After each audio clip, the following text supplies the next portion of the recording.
Bien.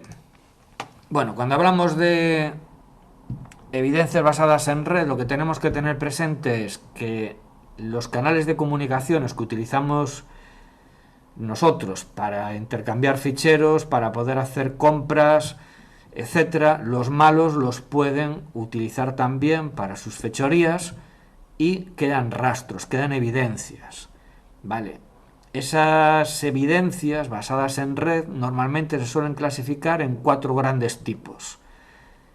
Lo que se llaman Full Content Data, Session Data o Network Flows, flujos, Alert Data y datos estadísticos. Y hay un quinto que son los ficheros de log. Ficheros de log, registros que están asociados a actividades en la red. Pues por ejemplo, una persona inicia una sesión por SSH, eso genera tráfico de red, pero a mayores en la máquina del servidor SSH queda registrado que tal día, tal hora, tal persona accedió o trató de acceder, ¿vale?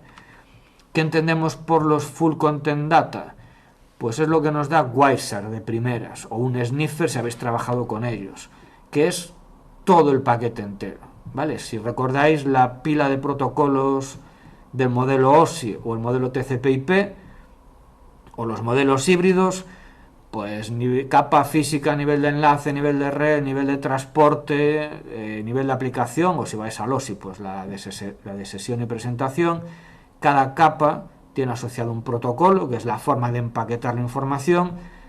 Bien, pues eso es lo que nos coge un sniffer si coge Full Content Data. Me proporciona el paquete entero.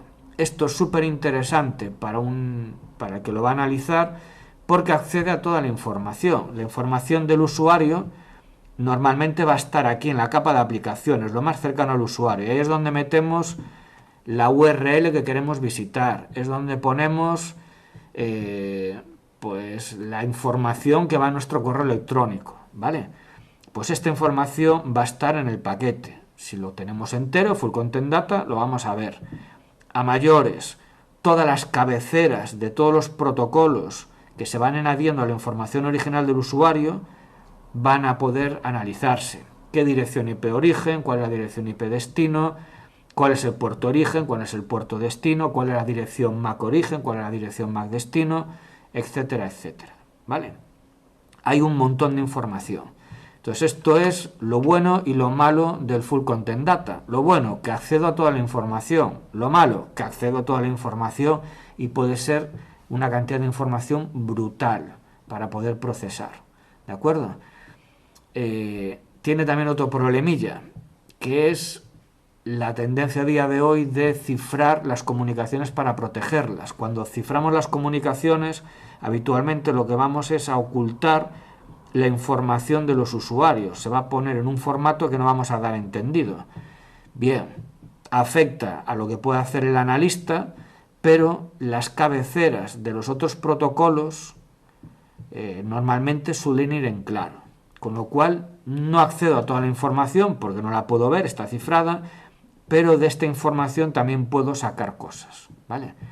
Pues no puedo ver la URL a la que accedió o a la que quiere acceder la persona, pero si en la cabecera del HTTPS, del protocolo TLS, me aparece el nombre del servidor, pues bueno, no sé qué página visitó, pero sí sé qué web, qué dominio ha visitado, por ejemplo, ¿vale? ¿Qué son los datos de sesión? Bueno, pues esto está asociado al concepto de Network Flow, un concepto, bueno, también muy asociado a Cisco. Básicamente viene a ser un grupo de paquetes que están asociados a una misma comunicación entre dos equipos de red. Se da información de esa comunicación enriquecida en cierta manera. Me van a decir quién es el origen, cuál es el destinatario de la comunicación y aparte cuántos bytes de datos se han intercambiado, en qué sentido y cuánto ha durado la comunicación. Esto sería un ejemplo de lo que se puede interpretar como un network flow. Esto está sacado de Wireshark, ¿vale? ¿Qué equipo y aplicación ha generado la información? ¿Cuál es el destinatario? ¿Cuántos paquetes han intercambiado? ¿Cuántos en un sentido? ¿Cuántos en el otro? ¿Cuántos bytes en total? Bytes en un sentido, en el otro. Hora de comienzo y duración. Vale, esto no es tan chulo como el Full Content Data, porque no veo la información que transportaba en esos paquetes, pero sí puedo extraer cierta información que me permite responder a estas preguntas. ¿Quién habló con quién? ¿Cuándo hablaron? ¿Durante cuánto tiempo? ¿Cuánta información han intercambiado? ¿Y en qué sentido? ¿Vale? El ejemplo que ponen algunos libros es, en plan, la policía no necesita tener grabadas las conversaciones, palabra por palabra, por ejemplo, de dos sospechosos de narcotráfico, porque eso sería un montón de información. A lo mejor le llega, para empezar a deducir cosas, los teléfonos que intervienen en la llamada y durante cuánto tiempo dura la llamada y a qué hora se produce la llamada. En función de la actividad que generan esos teléfonos, pues la policía, por ejemplo, puede deducir si tienen un comportamiento normal o hay una actividad extraordinaria que puede dar pie a pensar pues que va a llegar un alijo de droga el fin de semana, ¿vale? Aquí veis un ejemplo de lo que sería un full content data frente a los datos de sesión, ¿vale? Los network flow. Pues fijaros, en esta captura que he puesto de ejemplo, 1312 paquetes individuales que vería en Wiser, con todas sus cabeceras, todos los datos, etcétera, etcétera. Si lo convierto en un network flow, es una única línea que me resume toda esa conversación. Yo no veo lo que hay ahí dentro, como en el full content data, pero sí tengo información suficiente para responder estas preguntas. Y eso a veces es suficiente para empezar a deducir cosas. Por ejemplo, hay equipos que son consumidores de información. Un ejemplo típico, lo que puede ser mi PC personal, el de mi casa o el PC de un administrativo. Un PC de un usuario normal normalmente es consumidor. Por ejemplo, si yo estoy en mi casa y quiero ver un vídeo en YouTube, voy a lanzar muy poca información hacia el servidor de YouTube, hacia Internet, porque yo le voy a decir, quiero ver tal vídeo. Y resulta que ese vídeo dura 3 horas, con lo cual son 3 horas en que mi máquina consume información. Mi máquina consume más de lo que envía. ¿Vale? Ese sería el comportamiento normal. Si yo tengo datos de sesión, los network flow, pues a lo mejor me encuentro con un flujo de comunicaciones en donde mi máquina genera más información hacia el exterior. Es decir, ya no se comporta de forma normal, se comporta de forma rara. Él no genera información hacia el exterior, él consume. Bien, eso puede ser algo legítimo, pues por ejemplo, estoy haciendo una copia de seguridad en la nube, entonces subo un montón de bytes hacia Internet. O puede ser que el PC del administrativo ha sufrido un incidente y alguien está utilizando ese ordenador para exfiltrar información, robarla, sacarla al exterior. Entonces, un network flow, una única línea, me puede servir para que salte una alerta y decir, oye, aquí hay algo que no cuadra, ¿vale? Bien, es verdad que esto, a mí desde mi punto de vista, sí responde preguntas, pero queda un poco cutre, ¿no?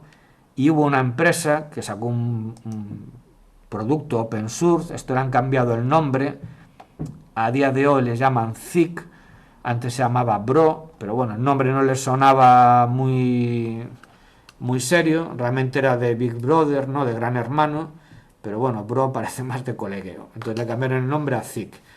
¿Qué es lo que hace Zeek? Zeek es capaz de consumir, ingestar el tráfico de red y generar los datos de sesión, los network flow. Y lo interesante de Zeek es que te los enriquece.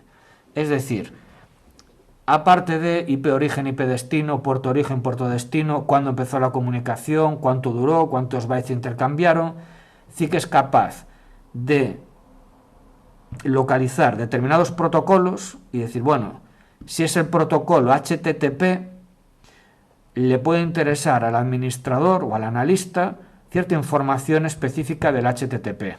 Por ejemplo, el método HTTP que se utilizó en la petición, el POST o el GET o el PUT o el que sea. El campo host de la petición, para ver a qué servidor se lanzó esta petición. La URL, es decir, la URI, qué recurso en concreto se pidió, el agente de usuario, etcétera, etcétera. ¿Vale? Es un log enriquecido. Incluso hay algún proyecto que te da una interfaz gráfica, porque Zeek es de línea de comandos, ¿vale? Y os da una interfaz gráfica. Este era uno que había, Brin, ahora le cambiaron el nombre, lo llaman Zui. Bueno, interesante. Y para monitorizar tráfico de red es un proyecto open source muy potente, ¿vale?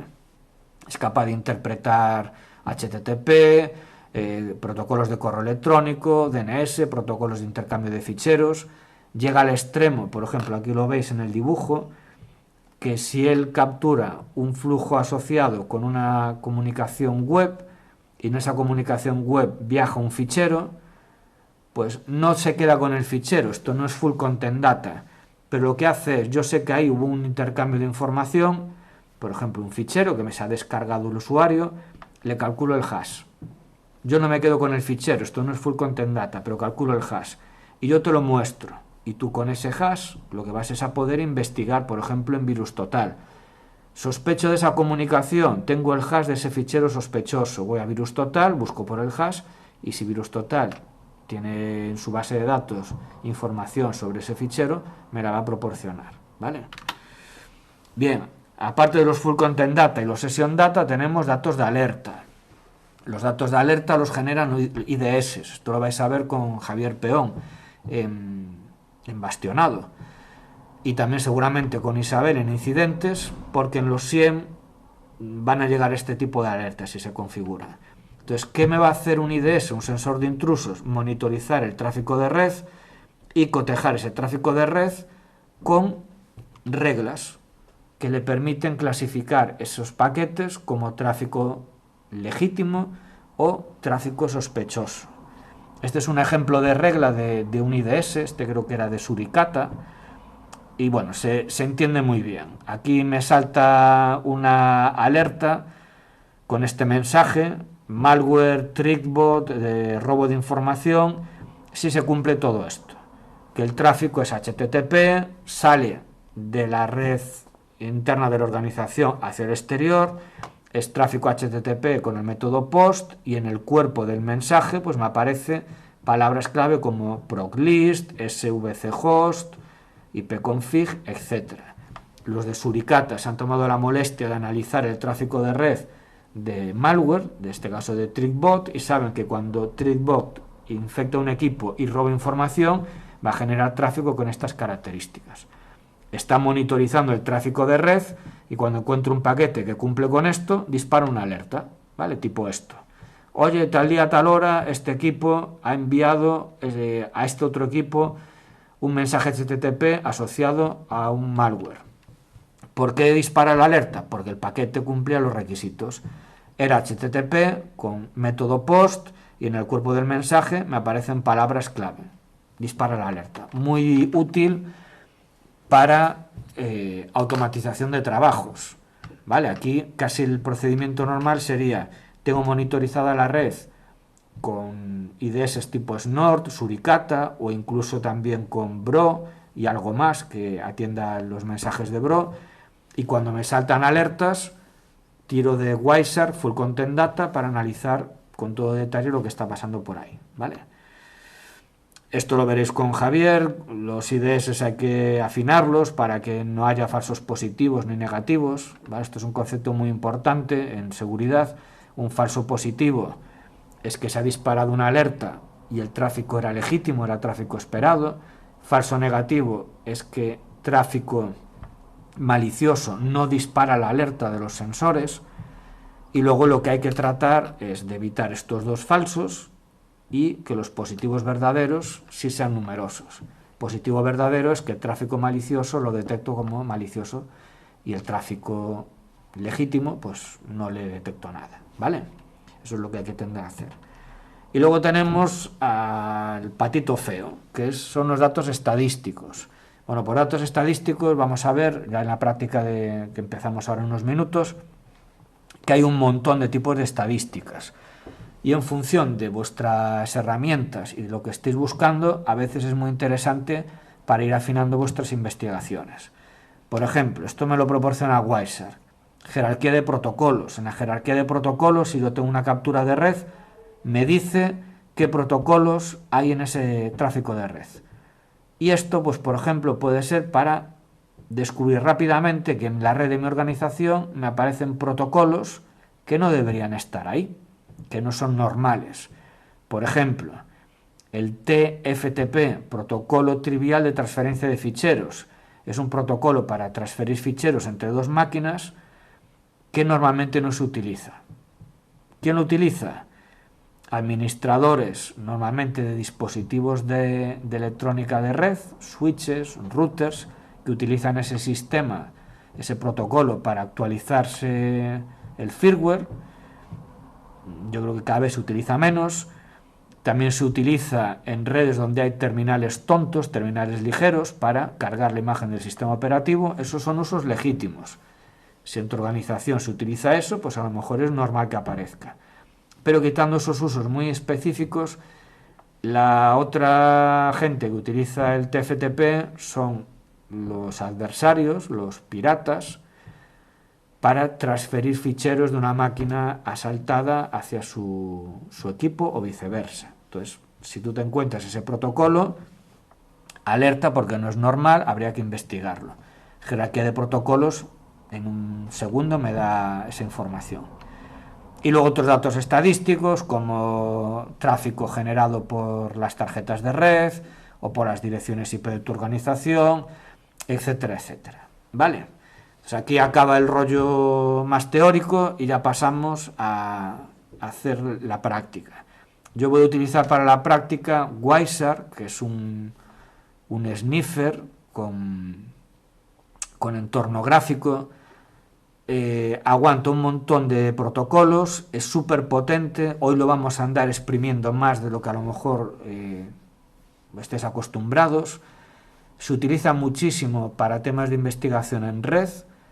Hay otras alternativas, pero bueno, la más conocida es Wireshark. Tiene un sistema de filtros, sobre todo de visualización, muy potentes. Tiene también estadísticas, con un montón de opciones de estadísticas. Y luego también tiene el hermano feo, que es el T-Shark, que es el Wireshark, pero en línea de comandos. Entonces, esto que lo conozcáis, es un sniffer, permite capturar tráfico de red, igual que Wireshark. Permite analizar capturas de red, solamente que te van a salir los paquetes en la terminal. Te permite aplicar los mismos filtros que tiene Wireshark, su hermano con entorno gráfico. Y bien, visto esto, no me puede decir, vale, Manuel, y si hace lo mismo que el Wireshark, ¿para qué voy a pelearme con la línea de comandos? Bueno, porque la línea de comandos yo la voy a poder procesar. Aquí, aplicando filtros, voy a poder sacar la información que me interesa de la captura y hacerle procesado, ¿vale? Mediante el CUT, mediante el grep, mediante el sort, el unique y todas estas cosas puedo extraer muchísima información. Entonces, cuando uno ya se especializa en temas de análisis de tráfico de red, normalmente suele trabajar con ambas herramientas. En algún momento utiliza Wireshark y luego, cuando tiene que hacer un procesado masivo, tira de su hermano de la línea de comandos, ¿vale? Bueno, paso ya a la captura y yo la tengo por aquí, me parece, descargada ya.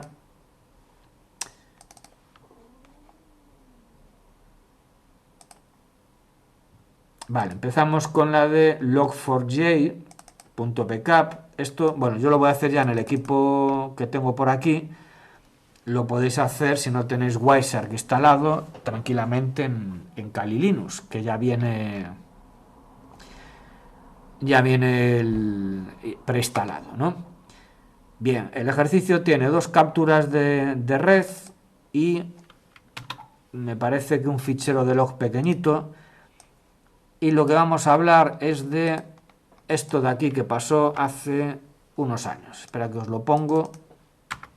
Estas diapositivas os las voy a poner en abierto también para que las tengáis aparte del vídeo. Bueno, es una captura de red la siguiente, que tiene que ver con esta vulnerabilidad. Y de esta clase de hoy, aparte de jugar un poco con Wireshark, voy a nombrar un par de conceptos súper importantes. Seguramente a día de hoy no los terminéis de entender al 100%. No os preocupéis, los vamos a machacar mucho durante el curso y son súper importantes tanto para pentesters como para gente que trabaja del otro lado.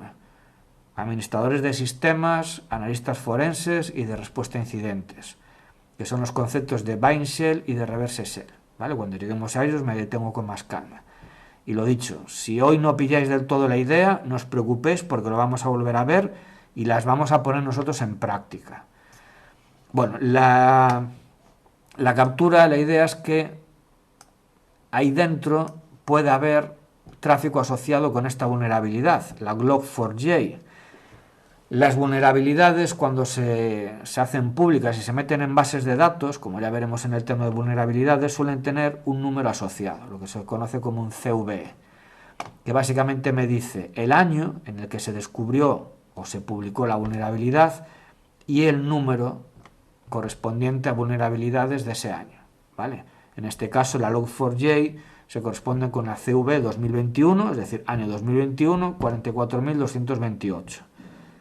Pues esto se publicó en diciembre del 2021 y fue una patada tremenda para todo el mundo, porque era una vulnerabilidad que afectaba a un montón de programas hechos en Java y permitía de una forma bastante trivial la ejecución remota de código.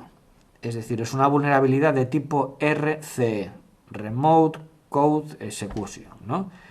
Aquí la idea de las ejecuciones remotas de código es, tú tienes un sistema y un atacante desde una máquina remota, lejana, consigue de alguna forma que tu equipo ejecute comandos o código que a él le interesa, ¿vale? Eso es una RCE.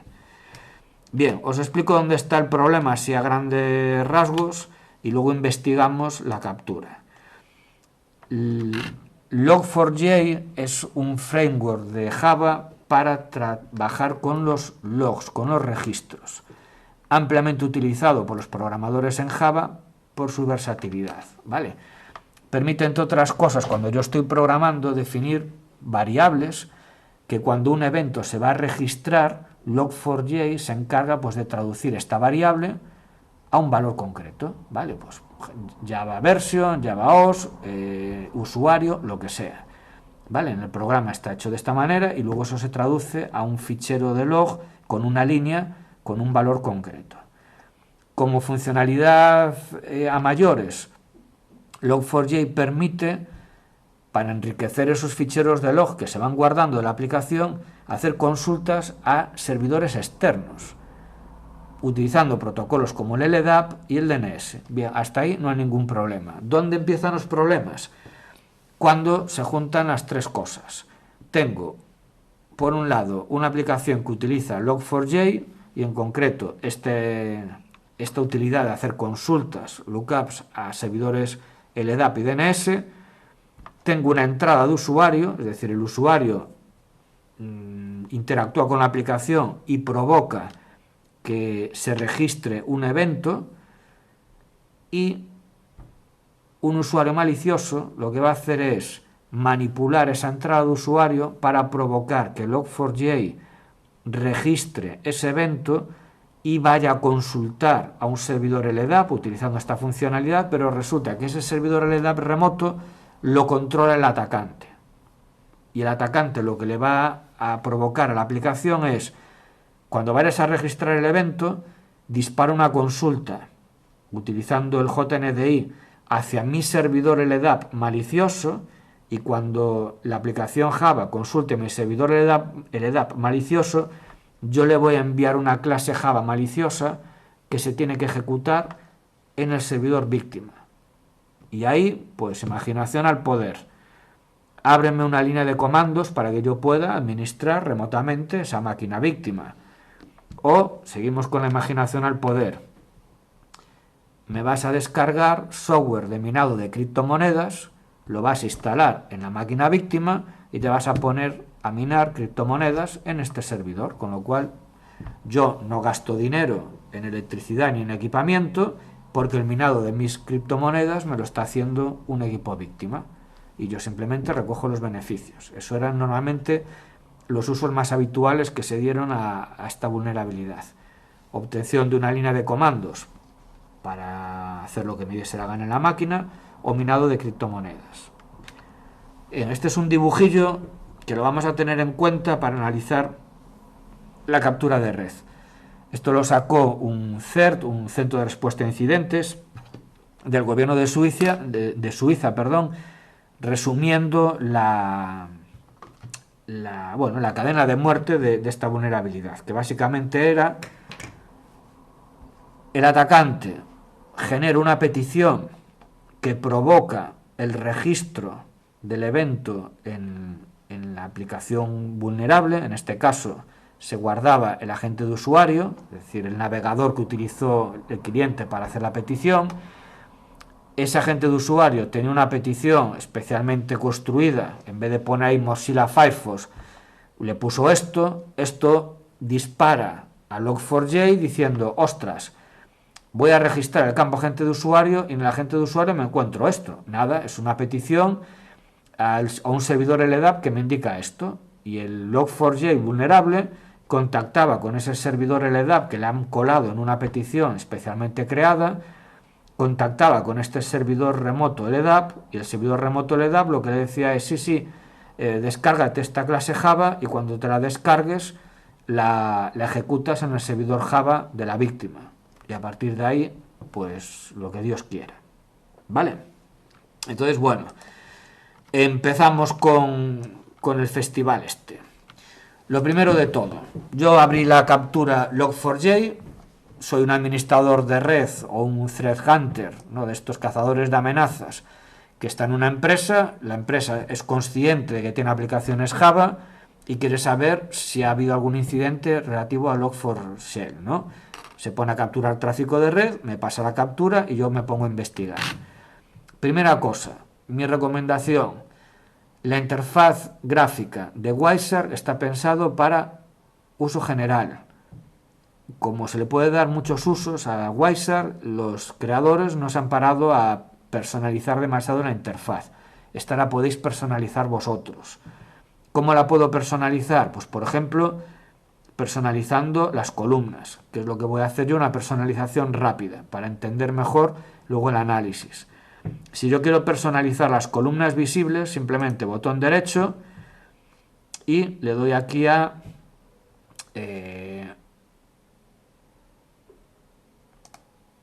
preferencias de columna. Bueno, en función de si lo tenéis traducido a castellano o en inglés, así os aparecerá de una forma u otra, ¿vale? Bueno, aquí me salen las 6 columnas o 7 que tengo. Por defecto yo le voy a añadir una columna más. Le doy al botón más y me sale nueva columna. Bueno, yo le voy a poner aquí src port, porque aquí quiero ver el puerto origen de los paquetes. Y voy a venir aquí, doble clic, para que me salga este desplegable, y ya voy a tiro fijo, le digo source port, quiero ver el puerto origen. Y voy a repetir la jugada para el puerto destino. Aquí le pongo el nombre que me dé la gana, yo voy a poner DST port, y aquí doble clic, despliego, y aquí destination port. ¿Vale? ¿Qué voy a hacer ahora? Voy a ubicar las columnas donde a mí me interese. Por ejemplo, yo voy a coger y voy a poner, pues bueno, para que esté como lo tenéis en los apuntes, el puerto destino por aquí y el puerto origen por aquí. Esto es completamente personalizable, ¿vale? Si no quiero ver una columna, la podría desmarcar. Le doy aquí a aceptar y ahora fijaros, me aparece aquí la columna que quiero, ¿vale? Las columnas, os digo, son completamente personalizables. Hay incluso formas muy rápidas de personalizar columnas, que yendo al campo que te interesa, botón derecho, y por aquí pues hay opciones de aplicar como columna. Me aparecería aquí la columna, ¿vale? Y esto no me interesa, la borro. Pero es para que veáis que se pueden personalizar con los campos que tú quieras. Bien, otra personalización que puedo hacer, el tiempo. Si sois administradores de red y estáis utilizando Wireshark para detectar y tratar de solucionar problemas de rendimiento en la red, pues seguramente este campo así os vale. pero si estamos haciendo una investigación, es mejor ver el tiempo de verdad, la hora. Esto se insistirá mucho Mariano, porque en forense es muy importante saber la hora en la que suceden determinados eventos, con vistas a luego hacerse una línea de tiempo, un timeline, para tener una idea de qué ha pasado. En Wireshark esto se puede personalizar. Vamos por aquí a visualización, formato de visualización de hora, y aquí tengo un montón de opciones, ¿vale? Formato de fecha y hora del día, o año, fecha, bueno, estas historias. Aquí tenemos. Esto es completamente personalizable, ¿vale? Aquí me sale, bueno, un formato un poco extraño.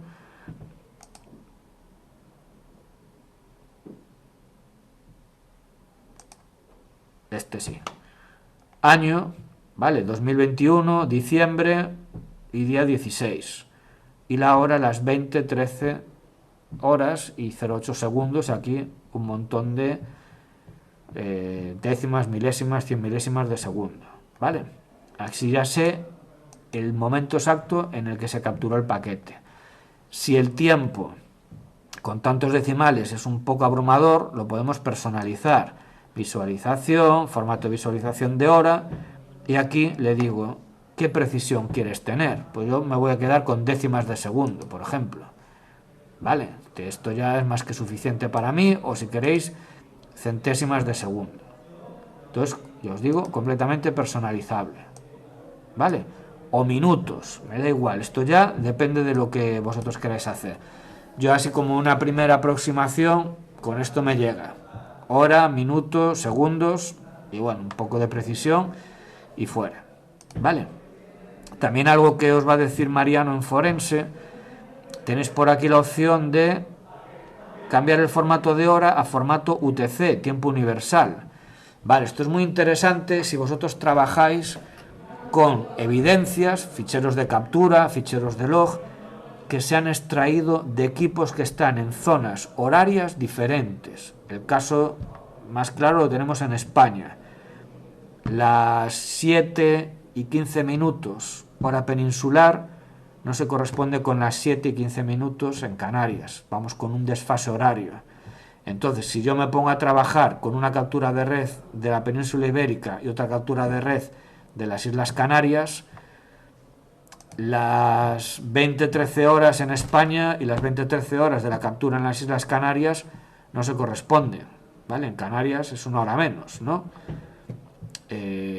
Bueno, pues aquí lo que podría hacer es poner todas las evidencias digitales en formato universal, UTC, y cuando vea la hora, sé que es en formato de hora universal, y las 20 horas en formato UTC son 20 horas en España y las 20 horas en Canarias. Luego ya, si quiero ponerlo en hora local, tengo que afinar los resultados. Vale, más o menos. Otro aspecto que podéis personalizar: edición, preferencias, diseño, y aquí tenéis la estructura de paneles. Vale, tengo el panel con el listado de paquetes, el panel con la vista detallada de los paquetes, donde aquí veo todos los campos de las cabeceras de los paquetes, y luego tengo este panel que es el contenido del paquete en hexadecimal y traducido también a código ASCII. Este a veces no se utiliza, no es el que más se utilice, pero a veces es interesante, y eso se puede personalizar. Se puede personalizar poniendo los paneles apilados, como era la vista tradicional de Wireshark en versiones anteriores, de esta forma. Bueno, lo que queráis, igual que cambiando lo que se ve en cada uno de estos paneles. Como digo yo, cada uno tenemos la cabeza amueblada de una forma, mi forma de trabajar no tiene por qué coincidir con la vuestra, personalizar la interfaz del programa a vuestro gusto. Bien, volviendo a Log4j, si recordáis lo que me decía el Centro de Respuesta a Incidentes de Suiza, era que había una petición del framework de auditoría Log4j hacia un servidor LDAP remoto. Entonces, bueno, tengo una captura de red. La pregunta es, oye, ¿en esta captura de red hay tráfico LDAP? Bien, pues aquí podemos recurrir rápidamente a la sección de estadísticas de Wireshark, jerarquía de protocolos, y aquí Wireshark me saca en un segundo todos los protocolos TCP/IP que hay en esta captura. Y aquí busco a nivel de enlace Ethernet, a nivel de red tengo el ARP y tengo el IPv4. De momento nada raro sobre el planeta Tierra. A nivel de transporte UDP, TCP, y luego ahí entre nivel de red y nivel de transporte tenemos el ICMP, que es el PIN. De momento no hay el EDAP, ¿vale? Voy al UDP, nada. Voy al TCP, lo que tengo aquí son datos y HTTP. En principio no aparece el EDAP por ningún lado. Entonces uno puede decir, ya está. No tengo el EDAP, no tengo ese tráfico asociado a la petición maliciosa para descargarse la clase Java a ejecutar en el servidor víctima. Estoy libre de problemas. Bueno, aquí la respuesta no es tan inmediata. Podemos afinar un poco más y para eso vamos a utilizar filtros en Wireshark. Vamos a hacer a lo largo de la práctica de hoy varios filtros. El que os voy a enseñar ahora es uno bastante avanzado. Por si alguien no trabajó con Wireshark en años anteriores, os puse varios vídeos para que os pongáis un poco al día. Los que ya habéis trabajado, pues todo esto seguramente os suene. Este es un filtro muy especial porque me permite buscar palabras dentro de los paquetes de la captura. Y en concreto el filtro tiene esta estructura.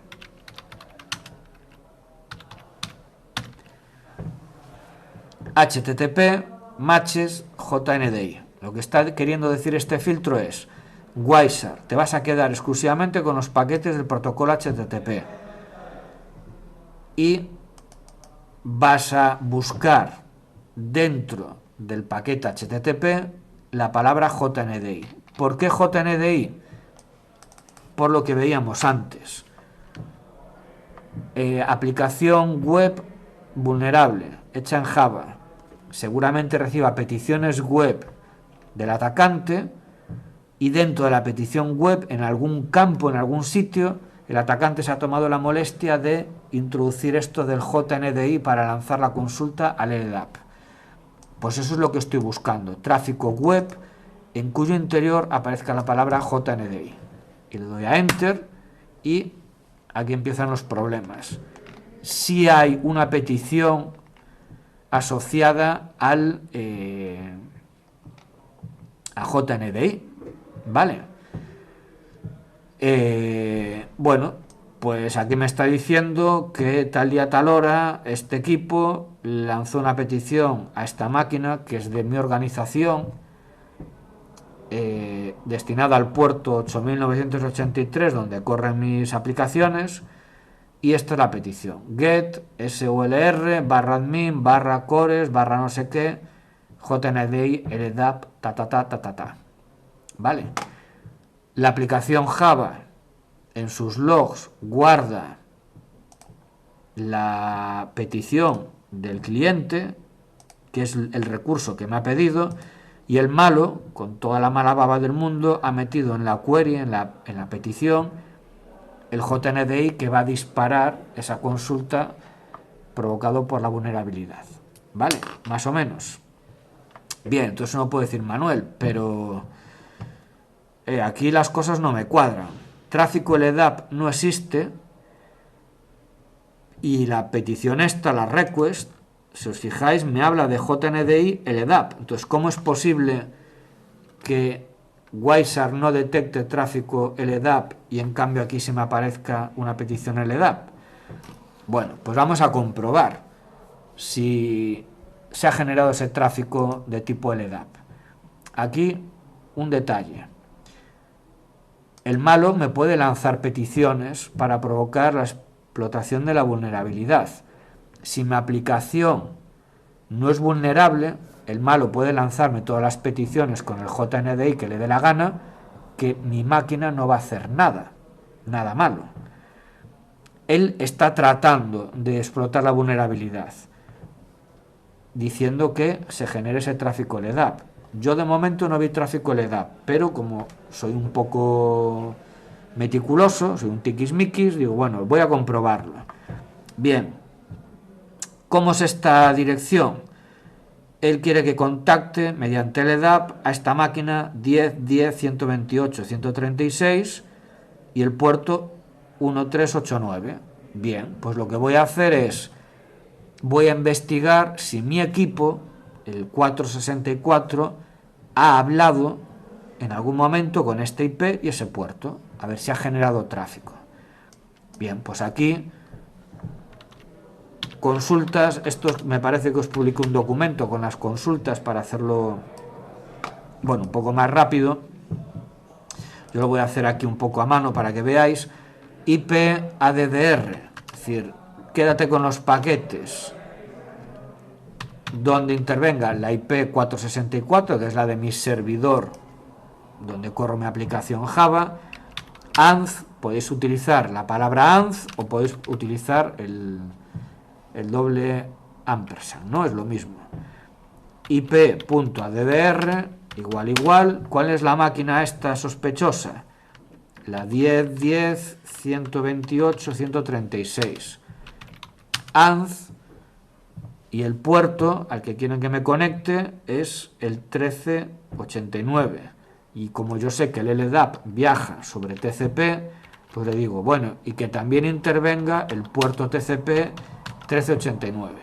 ¿Vale? Este filtro, que era el que os ponía aquí en la chuleta, básicamente lo que me permite es, quédate con las conversaciones entre mi servidor y esa aparentemente máquina atacante, donde intervenga el puerto este asociado a esta petición de LDAP maliciosa, a ver si hay algo. Disparo el filtro y problemas. Si hay tráfico entre mi máquina, la máquina maliciosa, y el puerto ese de ese servidor LDAP malicioso. Vale, ¿qué problema tengo aquí? Bueno, pues que tengo varios paquetes y resulta que el protocolo me aparece LDAP, no me aparece TCP, no me aparece LDAP. Bueno, esto lo que está pasando aquí es lo siguiente.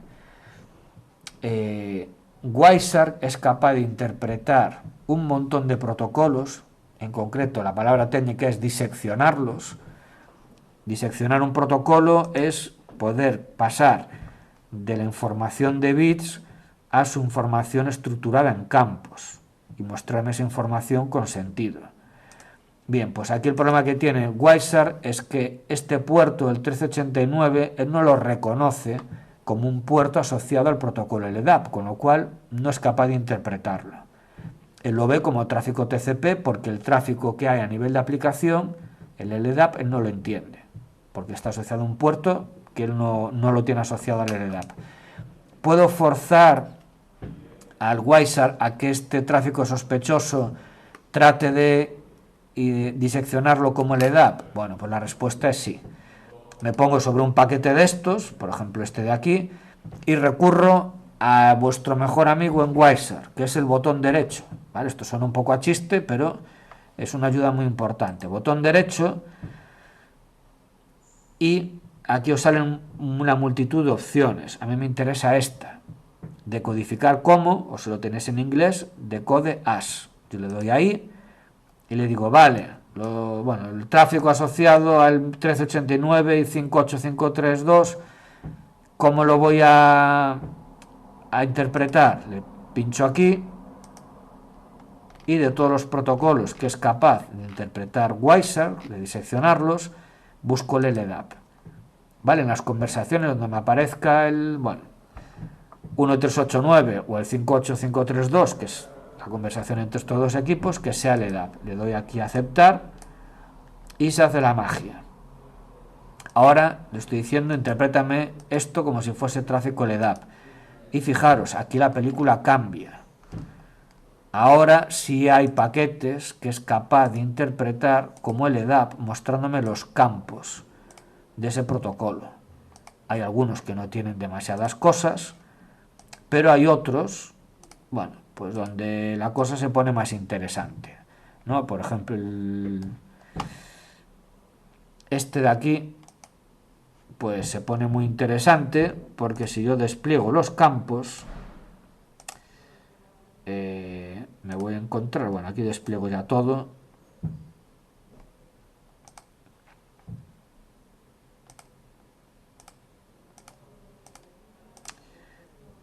Pues fijaros lo que ocurre.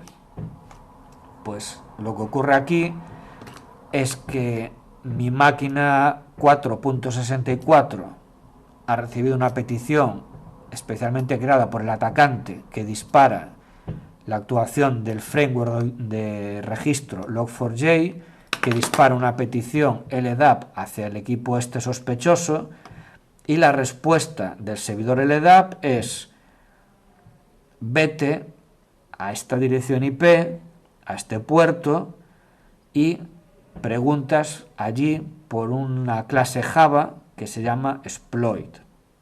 ¿Vale? Bueno, pinta mala la cosa, ¿no? Bien, pero aquí estoy tirando del hilo y he descubierto otra cosa a investigar. Ya sé que mi aplicación ha hecho una consulta a un servidor LDAP y el servidor LDAP le está diciendo: vete a buscar a esta dirección por HTTP una clase Java de nombre exploit. Entonces voy a investigar si mi máquina ha lanzado esa petición al servidor web que corre en el puerto 8000. Entonces modifico la consulta, el filtro, y digo, bueno, quiero ver todo el tráfico entre mi servidor, el 464, y esta IP maliciosa, puerto 8000. A ver si hay comunicaciones y a ver qué pasa. Le doy a Enter y la cosa, pues bueno, sigue pintando mal. Porque efectivamente mi equipo ha contactado con ese servidor sospechoso por el puerto 8000. Y aquí vemos que efectivamente mi PC, mi servidor, el 464, contacta con la máquina atacante, la máquina esa sospechosa, puerto 8000 por HTTP, pidiendo la clase Java exploit.class. Y luego por aquí pues están los mensajes de vuelta, etcétera, etcétera. Vale. Otra utilidad súper útil que vosotros como profesionales tenéis que conocer. Si no la conocíais, la aprendéis ahora y es muy útil. Es otra vez, recurriendo a nuestro amigo el botón derecho, el seguir flujos. ¿Vale? Aquí tenéis TCP o HTTP. Si lo tenéis en inglés el Wireshark, como puede estar en Kali Linux, a lo mejor ahí pondrá follow, de seguir, TCP stream o HTTP stream. Bueno, aquí lo que me va a hacer el follow es reconstruir todo el flujo de comunicaciones, mostrándome exclusivamente los datos intercambiados entre estos dos equipos por HTTP a nivel de usuario, a nivel de aplicación, ¿vale?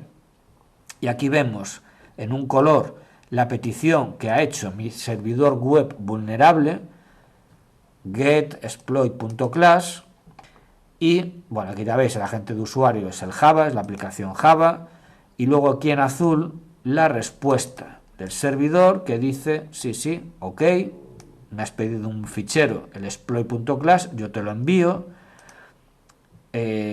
Content type es, bueno, application Java. El servidor ya tiene que disparar todas las alertas. Servidores web normales, pues estará el Internet Information Server, el Apache, el Nginx, el Lite HTTPD, bueno, cosas de ese estilo. Python permite levantar un servidor web de una forma muy sencilla. No es nada habitual, lo suele utilizar la gente cuando necesita algo rápido y sucio, un servidor web para alguna cosa, o también lo utilizan muchos atacantes para levantar temporalmente un servidor web sin demasiadas complicaciones. ¿Vale? Hostia, es tan sencillo, esto también lo veremos un montón de veces en el curso. Bueno, lo voy a hacer aquí y no sé si realmente aquí me va a funcionar. En Kali sí funciona. Python -m, módulo HTTP server y puerto, por ejemplo, el 9999. Y ya tengo un servidor web escuchando en el puerto 9999 de la dirección IP de mi equipo. ¿Y qué páginas web o qué documentos sirve? Los que hay en la carpeta donde ejecute este comando. ¿Vale? lo que haya en esta carpeta se está ofreciendo vía web a través de este servidor. Bueno, yo os digo, muy utilizado en pentesting, cuando quiero algo, servidor web temporal, rápido y sencillo. ¿Y qué maravilla me está enviando el atacante en esta clase Java maliciosa? Bueno, pues por aquí está el código. Realmente está por aquí. Y aquí tengo la transcripción a código ASCII. Y aquí me encuentro con esto. Vale, a día de hoy seguramente esto no suene, salvo que tengáis cierta experiencia con temas de ciberseguridad, pero este comando es un comando súper conocido y hace referencia a lo que se llama netcat. Perdón, a ver que lo pongo por aquí. Este también lo vamos a ver un montón, netcat y sus primos hermanos. Vale, netcat básicamente va a ser un programilla que permite establecer conexiones TCP o UDP y lo que se mete por un lado de la conexión se encarga de llevarlo al otro lado de la conexión y viceversa. ¿Vale? Hay gente que lo llama NC, otros que lo llaman netcat y luego hay variantes.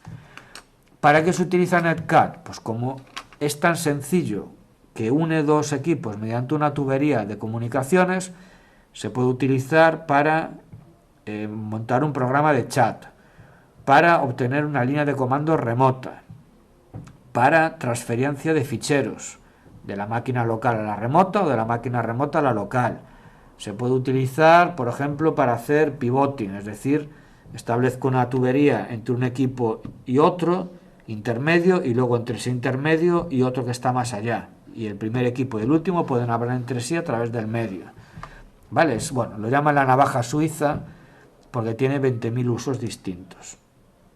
Y en concreto, esta expresión de netcat lo que me dice es,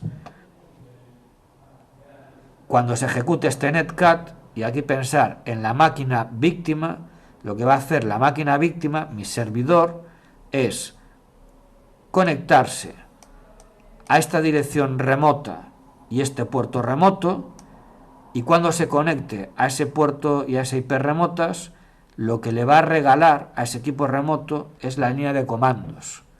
Es decir, que el atacante lo que me está diciendo es conéctate a esta máquina que tengo bajo mi control, donde yo tendré un software escuchando, y cuando la aplicación Java ejecute esta clase Java maliciosa, se va a conectar a mi máquina y me va a regalar su línea de comandos, su terminal. Y aquí llegamos a un concepto súper importante, que veremos muchas veces durante el curso, que a día de hoy quiero que os suene. Si conseguís absorber toda la información de este concepto estaría genial, porque ya lo podéis aplicar en vuestros trabajos, y si no, pues bueno, que os quede ahí la idea, porque la vamos a ir procesando con más calma. Es el concepto de bind shell y reverse shell. Vale, cuando hablamos de una shell hablamos de una línea de comandos, es decir, un programa que me permite la ejecución de comandos en plan terminal, ¿vale? ¿Qué es una bind shell? Bueno, una bind shell consiste en que en la máquina víctima un programilla se pone a la escucha y en el puerto donde se pone a la escucha regala la línea de comandos. Y está a la escucha, y si alguien se conecta a ese puerto, se le regala la línea de comandos. Si el pirata se conecta a ese puerto, la línea de comandos se le regala y le aparece en el equipo del pirata, y el pirata es como si estuviese haciendo un telnet o un SSH, y todo lo que escriba en su equipo se envía vía red y se ejecuta en la máquina remota. Esto no es difícil de entender porque es el funcionamiento tradicional del telnet, del SSH o de cualquier sistema de administración remota. El servidor remoto se pone a la escucha y yo me conecto. Y cuando yo me conecto, pues ya puedo empezar a ejecutar comandos. Vale, la reverse shell es todo lo contrario. El que se pone a la escucha es el pirata. El pirata se queda a la escucha, levanta un netcat u otro programilla que se ponga a la escucha, y es la víctima la que inicia la conexión llevando la terminal desde el equipo víctima al equipo atacante. Aquí el equipo atacante es pasivo, él no inicia la conexión, la inicia la víctima. Y uno puede decir, bueno, es un poco rebuscado, es como si yo para hacer SSH y poder administrar este equipo, lo que hago es, me quedo quieto parado en el sofá de mi casa, sin hacer nada, y espero a que sea el servidor SSH el que inicie la conexión hacia mi máquina. Y una vez que se inicie esa conexión, yo ya puedo trabajar. ¿Vale? Es como iniciar la conexión por SSH, pero al revés. Suena raro, porque la verdad es que la primera vez que lo ves es extraño, pero tiene su razón de ser. Y la razón de ser es por cómo están comportándose a día de hoy las organizaciones para protegerse. Y esto es muy habitual.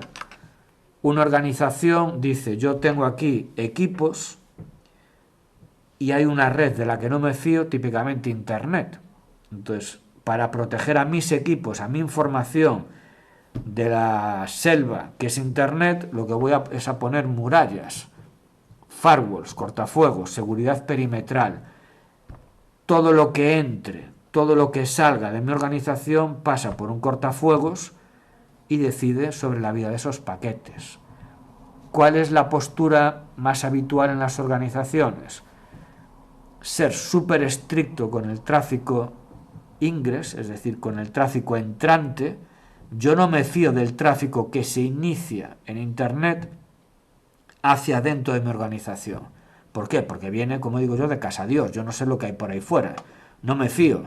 Todo lo que se inicia fuera de mi organización y va dirigido hacia adentro, quieto parado. Aquí entra lo justito.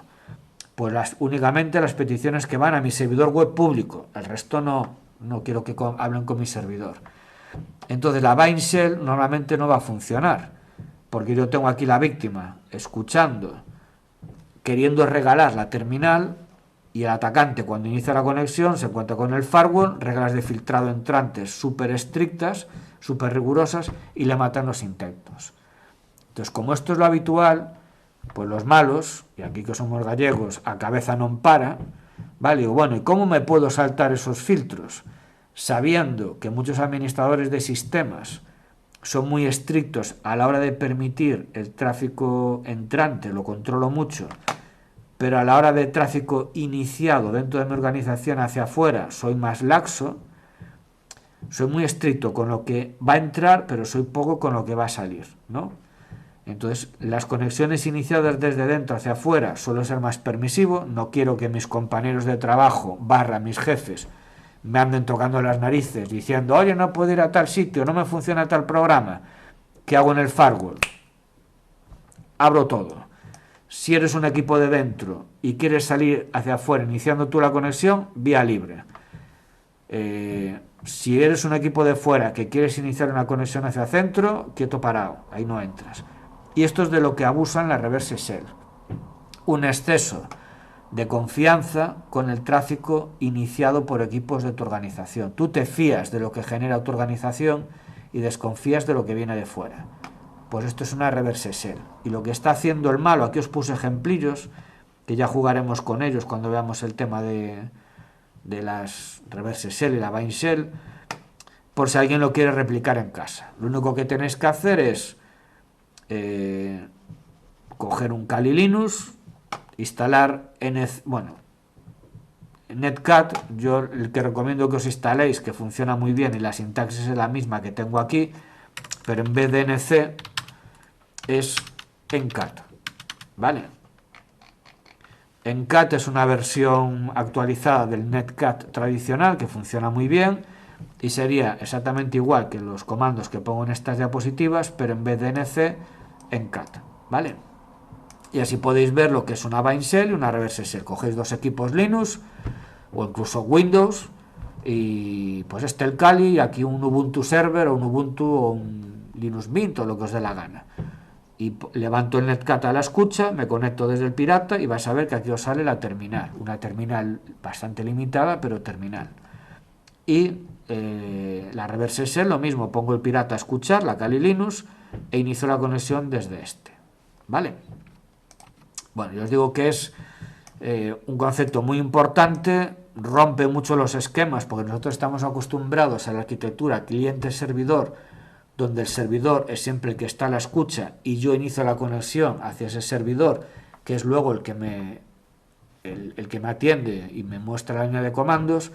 Y aquí es un poco al revés, es el servidor víctima el que inicia la conexión hacia mi máquina, ¿vale?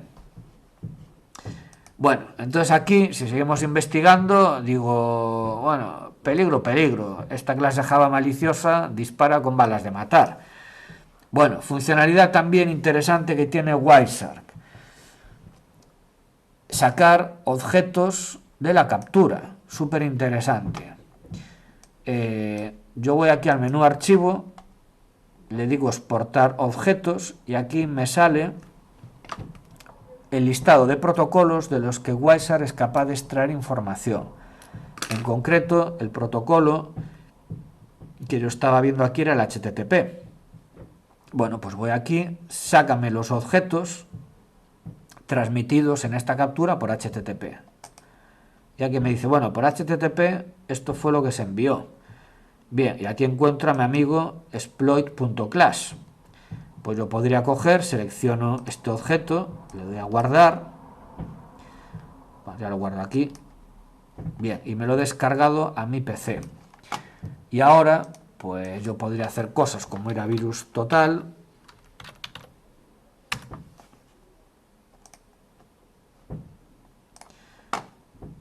y cojo mi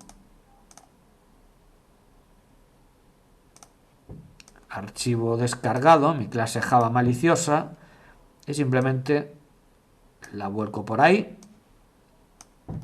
y virus total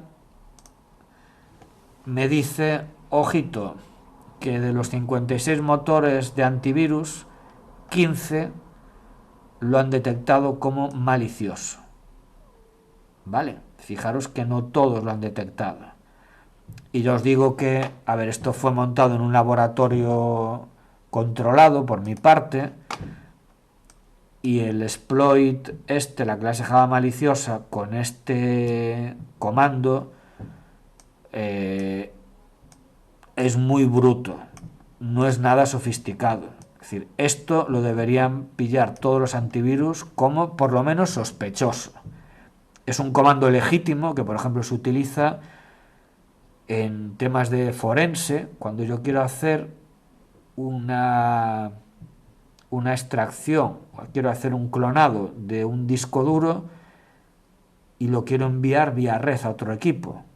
Vale, pues con el comando dd, que es para hacer la copia bit a bit, puedo hacer el clonado del disco duro, y para enviarlo vía red se utiliza, por ejemplo, netcat. Es decir, es un comando legítimo, pero en este caso es para un uso un poco, vale, es como un cuchillo de cocina, puedes cortar el jamón o puedes ir en plan, no sé, Conan el Bárbaro por la calle pegando tajos a todo el mundo. Vale, no deja de ser un cuchillo, una herramienta legítima con un mal uso. Pero aquí me lo pillaron estos de aquí, ¿vale? Si quiero ver detalles, podría ir a virus total, aquí me da, ¿vale?, los hashes. Si yo no tuviera el fichero, pero tengo el hash, como me pasaba con ZIC, ¿vale?, ese programa que controlaba la red, podría, en vez de subir el fichero, proporcionar el hash y obtendría el mismo resultado.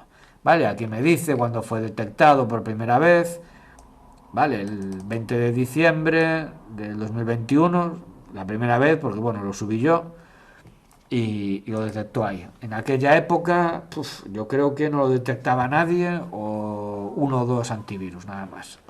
Y os digo que no es nada sofisticado. Bueno, y aquí podría investigar más, ¿de acuerdo? Cuando aparece y todo el rollo este. Bueno, entonces tengo un problema. Supuestamente mi equipo server, el 4.64, se ha tragado la petición maliciosa que explotaba o que disparaba la vulnerabilidad de Log4j, bueno, de Log4Shell, perdón. Se le ha dicho, contacta con un servidor LDAP malicioso que estaba escuchando en un puerto raro, contactó con él, ese servidor LDAP malicioso le dijo, vete a este servidor web y bájate esta clase Java, exploit.class, y aquí aparentemente pues se lo ha descargado. Bien, entonces ahora vamos a seguir investigando. se ha descargado la clase Java maliciosa para ejecutarla. Si ejecuta esta clase Java maliciosa, se va a abrir una reverse shell hacia esta IP del atacante, puerto 999. Bueno, pues aquí tendríamos que estar cruzando todos los dedos de las manos y los pies a ver si efectivamente se ha disparado esa reverse shell, porque si se ha disparado la reverse shell, pues lo que tenemos entre manos es la explotación de una vulnerabilidad que ha provocado la ejecución remota de código. Fijaros que el atacante está en un equipo diferente al de la víctima y de forma remota está consiguiendo la ejecución de comandos. Bueno, pues seguimos investigando. Recuperamos el filtro de antes, solamente que con el nuevo puerto, el de la reverse shell. Le doy a Enter y pinta mala la cosa, ¿no? Porque efectivamente mi equipo server, el 464, ha iniciado conexiones al puerto 9999 y aparece todo por aquí. Bien, este puerto no es reconocido por LDAP, perdón, por Wireshark. Entonces, pues bueno, aparentemente es TCP. TCP nunca lleva datos interesantes, pero si soy un poco observador y con un ojo miro a la lista de paquetes y con otro miro al paquete en formato ASCII, que es la traducción de los datos que lleva el TCP, pues bueno, a ver, TCP puede llevar basura. Que aparezca la palabra Huamai suena raro, ¿vale? Para los que no me entienden, porque mi inglés no es muy allá, Huamai es el comando que me permite saber qué usuario tengo yo en un sistema. Es un comando que hay en Linux y también en muchos Windows, que simplemente me dice: Huamai, pues tú eres mgregal, este es tu nombre de usuario, o eres root, o eres Pepito, o eres Manolito, ¿vale? Es típicamente un comando que un atacante suele ser de las primeras cosas que ejecuta cuando entra en una máquina. Pues bueno, saber quién es en la máquina para ver qué permisos tiene. Bueno, pues aquí me aparece la palabra Huamai. Bueno, puede ser casualidad y que haya ruido en la red y que me aparezca esa palabra, pero si yo sigo bajando por aquí, pues bueno, me voy a preocupar más, porque me aparece el comando pwd, aquí una respuesta, etcétera, etcétera. Bueno, analizar lo que pasó por aquí de esta manera es bastante rollo. Entonces recurro a lo que os dije antes, a mi amigo el botón derecho sobre un paquete de esta conexión, seguir TCP Stream. Y aquí se me reconstruye esta sesión de paquetes. En azul, lo que el atacante ha enviado, y en rojo la respuesta del servidor. Yo os comenté que Netcat, con la opción esta de /bin /bash -e /bin /bash, lo que hace es le regala la terminal al equipo del atacante. Y el atacante tiene una terminal y se pone a ejecutar comandos. ¿Quién soy? Pues en la máquina víctima eres el usuario SOLR. PWD, ¿y en qué directorio estoy? Pues estás en /pt solr /server. Bien. ¿Y quién soy? Comando ID. Quiero tener más información acerca de mí. Eres el usuario Sol R, ya lo sabías, y no perteneces a ningún grupo especialmente interesante. Básicamente eres un pringado en esta máquina. No perteneces al grupo root, ni perteneces al grupo sudo, no puedes hacer nada especial. ¿Y qué dirección IP tengo? Pues la 464. Vale, pues en este momento la conclusión a la que tengo que llegar es que mi organización ha sufrido un ataque porque me han explotado la vulnerabilidad de Log4Shell y ha tenido lugar una ejecución remota de comandos. Os lo ejemplifico aquí rápidamente. El atacante, que es una máquina remota, yo aquí lo utilicé IPs de laboratorio, pero los malos de verdad utilizaban direcciones IPs de servidores que estaban en Internet, de equipos públicos, atacando a servidores expuestos al público. Vale. Bueno, pues lo que hizo el malo fue lanzar una petición especialmente creada que obliga a la aplicación Java a utilizar el framework de logs, el log4j, a registrarla. Log4j se encuentra con que tiene que procesar esta solicitud para enriquecer el fichero de log. Esa solicitud es una JNDI que básicamente le dice contacta utilizando el protocolo LDAP a esta máquina remota, y en concreto el servidor LDAP no escucha en un puerto estándar, escucha en este puerto y me buscas la clase Java exploit. Y lo que hace el servidor LDAP malicioso es, para descargarte la clase Java maliciosa, exploit por la que tú me has preguntado, vete a este servidor web que escucha en esta IP puerto 8000. Log4j, la aplicación Java, contacta con el servidor web pidiéndole esa clase Java. El servidor web le pasa la clase Java y aquí se ejecuta esa clase Java. ¿Y qué ejecuta esa clase Java? Un netcat que básicamente lanza la terminal de este servidor a la máquina del atacante y se la está regalando. Y el atacante está en modo pasivo, escuchando en el puerto 9999 a que haya una víctima vulnerable que ejecute su código y le regale la terminal. ¿Vale? Tenemos comprometida la máquina. Bueno, aquí tenéis este filtro que es un poco especial. Esto es para temas un poco más avanzados de redes, que a lo mejor os suenan. Cuando se establece una comunicación TCP, es obligado por el estándar que el primer paquete de esa comunicación tiene el bit SYN a 1 y el bit ACK a 0. Es así. ¿Por qué es así? Bueno, como le digo yo a los chavales, hay cosas en las que no merece la pena romperse la cabeza. Los que parieron el protocolo TCP lo decidieron así, ¿vale?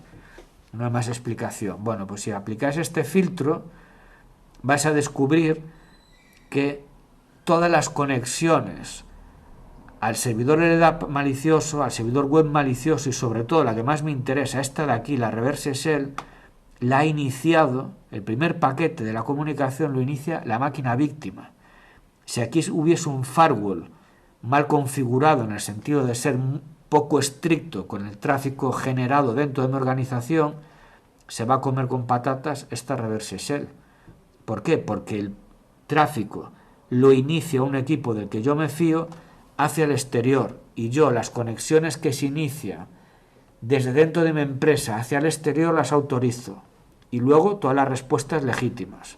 Ese es el comportamiento de muchos firewalls a día de hoy y por eso los malos utilizan la reverse shell. Es lo más utilizado a día de hoy para conseguir terminales, líneas de comando en máquinas de víctimas que probablemente estén detrás de firewalls a los que tú no puedes atacar directamente. Tienes que ser un poco más civilino y obligar a que la conexión la establezca la víctima, ¿vale? Bien, más o menos hasta aquí. Manuel, una pregunta. Sí, dime.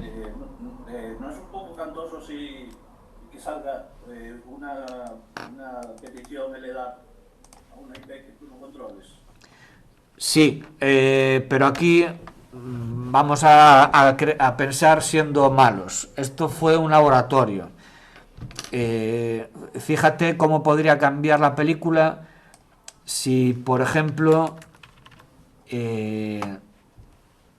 la petición fuese a una IP pública real, ¿vale? La que tú quieras, puerto TCP 80. Aunque luego sea LDAP, tú piensas un concepto de redes que a veces se nos olvida y a mí también a veces hay que pararse a pensarlo. Los servidores web, los servidores de correo electrónico, el SSH, todos los servidores tienen un puerto por defecto donde se ponen a escuchar normalmente. Pero nadie te impide poner a escuchar servicios en puertos diferentes. Lo único que el cliente, cuando contacte contigo, va a tener que especificar ese puerto. Luego la conversación será utilizando el protocolo que han pactado, ¿vale? Entonces, claro, ir al puerto 1389 es raro, pero si el malo tiene una máquina en internet con una IP pública, puerto TCP80, y a nivel de firewall que solo trabaja con IPs y números de puerto tipo IP-tables o NF-tables, esta conexión es una petición para ver una página web.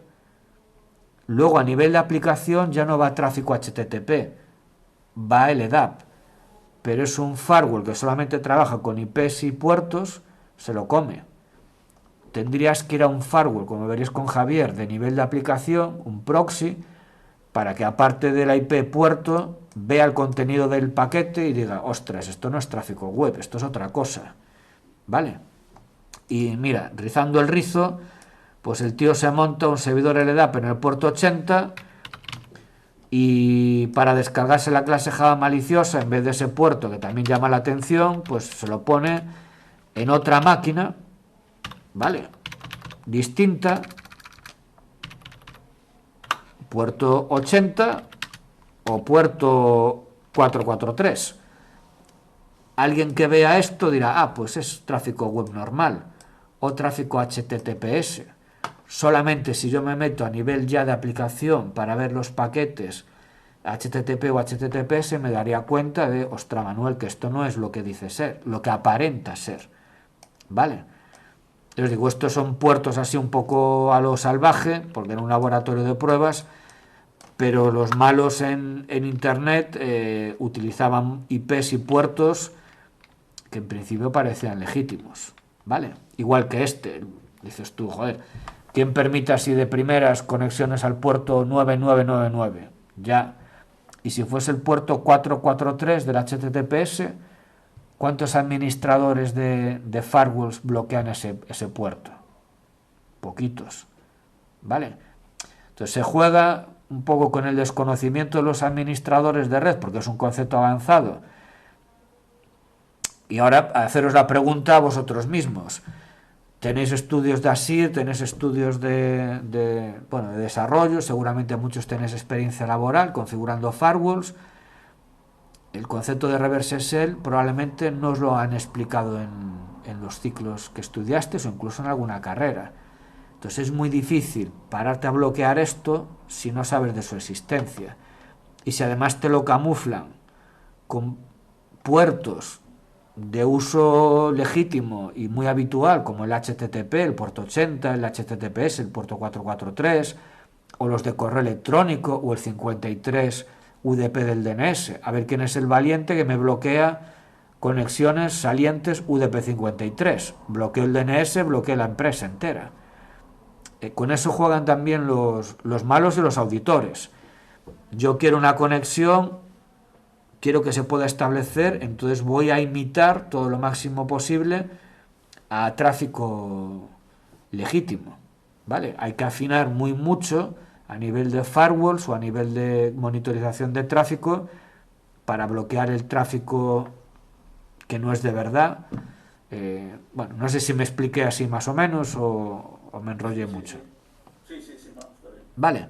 Gracias. Nada, pues ahora pasamos a la posexplotación, ¿vale? El punto de partida de esta... hablo por aquí. El punto de partida de esta segunda parte de la clase es la continuación, ¿vale? Lo que ha pasado es que nos han infectado, se ha aprovechado la vulnerabilidad crítica del Log4Shell. Bueno, como curiosidad, era tan crítica porque se utilizaba tantísimo en aplicaciones Java que el descubridor hizo un reporte informado. Se hizo reporte informado no, ¿cómo se dice? No me sale la palabra. Digamos que no anunció la vulnerabilidad públicamente, sino que contactó con organismos que se encargan de informar de vulnerabilidades.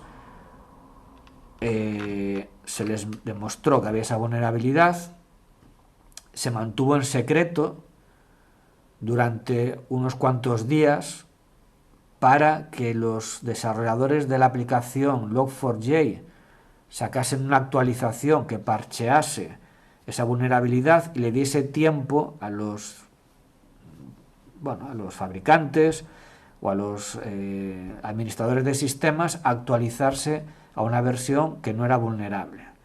Pasado un tiempo razonable, ya se hizo público. Vale. Está tan incrustada ese framework de logs en aplicaciones Java que a día de hoy esa vulnerabilidad sigue existiendo porque hay muchísimos programas corriendo en empresas que la empresa no sabe que tienen corriendo una versión vulnerable de Log4j. ¿Vale? Afectaba, hay vídeos por en internet si buscáis, a Minecraft. Se cree que podía haber afectado al robot este marciano que había por Marte, investigando las piedras que hay por allí. Bueno, a millones, y cuando hablo de millones no me quedo corto. La estimación es que afectaba a millones de dispositivos que corren Java en algún sitio y tienen por debajo Log4j, una aplicación vulnerable. Y a día de hoy se sigue explotando, ¿vale? Y como anécdota, un antiguo alumno del curso de especialización de hace, bueno, pues ese año, yo creo que fue ese año, o el curso siguiente. Si esto salió en diciembre del 21, pues fue en ese curso 21-22 o en el siguiente. Cuando estuvimos viendo esto en clase, dijo, ostras, ahora me doy cuenta de lo que nos pasaba en la empresa. Que teníamos una vulnerabilidad con una aplicación, con el Log4j, y nos estaban cargando rollos de criptomonedas. Y era por eso, una ejecución remota de código donde el atacante aprovechaba esa vulnerabilidad para subir, yo creo que era para minar Monero o alguna de estas criptomonedas que había por ahí, y claro, en vez de pagar yo la factura de la luz, hacía que la pagasen otros. Vale. Bueno, ahora el punto de partida es este. Nos han asaltado, sabemos que nos han asaltado, y bueno, esto fue algo que se me ocurrió con posterioridad, y esta es la película de cómo podríamos investigar el incidente teniendo al adversario dentro del sistema, ¿vale? Bueno, una táctica muy habitual de los asaltantes es que cuando consiguen entrar en un equipo, pensar en la Cyber Kill Chains, lo que tratan es de mantener el acceso mediante persistencia, ¿vale? Hay muchas técnicas de persistencia, que os puse unas cuantas sacadas de la matriz Mitre. Una súper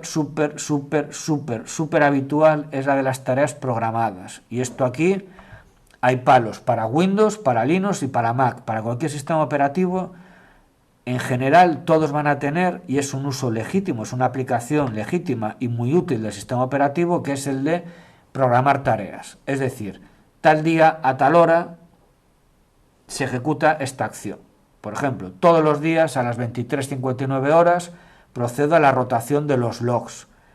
Los logs del Apache lo copio con el nombre que a mí me interesa, fecha del día de hoy, y se sigue generando logs en un nuevo fichero de log. El viejo lo conservo y parto con uno nuevo, ¿vale? O una tarea programada para revisar si hay actualizaciones del sistema operativo. Esto que hace, por ejemplo, los Ubuntu por defecto, ¿no? Que de vez en cuando te salta el mensajito de, oye, hay actualizaciones pendientes. ¿Cómo coño lo sabes? Bueno, porque hay una tarea programada que se encarga de hacer eso, ¿vale? A veces es por tiempo y a veces es por eventos del sistema, ¿no? Al reiniciarse el equipo, al no sé qué, pues haces esto. ¿Vale? Incluso hay usuarios que pueden crear, usuarios no administradores, que pueden tener sus propias tareas programadas. Pues tal día, tal hora, pues hazme una copia de seguridad de mi carpeta y me la copias en un .zip de forma remota en este servidor de copias de seguridad. Bueno, es un uso muy legítimo, ¿vale? Pero que es frecuentemente abusado por adversarios, ¿de acuerdo? Bueno, entonces nosotros vamos a partir de la idea de, oye, me han entrado, es probable que esté utilizando alguna técnica de persistencia tipo tarea programada, vamos a salir a la caza a ver si lo pillamos, ¿vale? Entonces,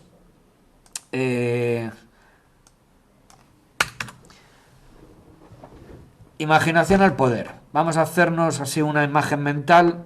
Digo, vale, si hay tareas programadas, seguramente es que cada X minutos, horas, días, se va a ejecutar un proceso.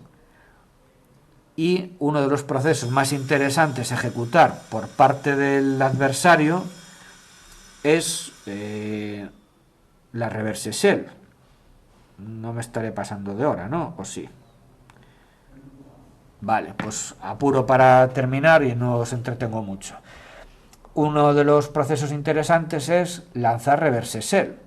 Vale, el atacante entró, configura una tarea programada que cada X tiempo lanza una reverse shell, y si el atacante quiere volver a tener acceso al equipo, lo único que tiene que hacer es poner su equipo a la escucha, y cuando llegue la hora determinada, la máquina víctima abre esa conexión regalando la terminal, y el malo, pues nada, él simplemente tiene que esperar y recibe la reverse shell. ¿Vale? Esto es muy habitual también. Entonces, bueno, si yo tengo tráfico de red y empiezo a unir los puntos, tarea programada que se repite cada cierto tiempo, reverse shell, tráfico que inicia mi máquina víctima, no mi servidor víctima. Bueno, pues aplicando conceptos de redes, bueno, hago un copy-paste para que lo veáis aquí rápidamente y os lo pongo por aquí.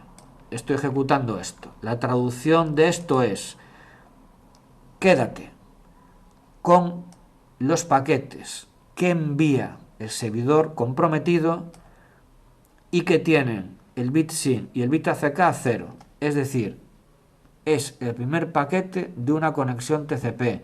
Entonces, esto lo que me va a permitir es quedarme con los inicios de conexiones que lanza mi equipo víctima. Bien, aquí aparentemente pues no hay, así de primeras, no hay nada que me llame la atención, pero ojo,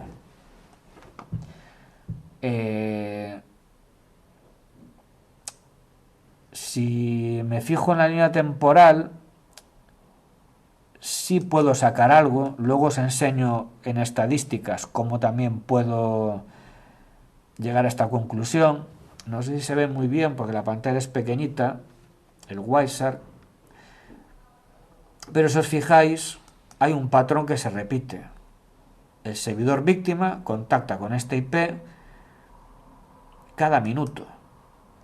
¿Os fijáis? IP víctima, IP sospechosa, protocolo TCP puerto 443 a las 7:21, a las 7:22, a las 7:23, a las 7:24, a las 7:25, 7:26, 27, 28, 29. Aquí se rompió el patrón, ¿vale? Hay un tráfico HTTP normal, pero luego volvemos al patrón temporal de cada minuto. Bueno, es un poco sospechoso, ¿no?, que mi máquina servidora cada minuto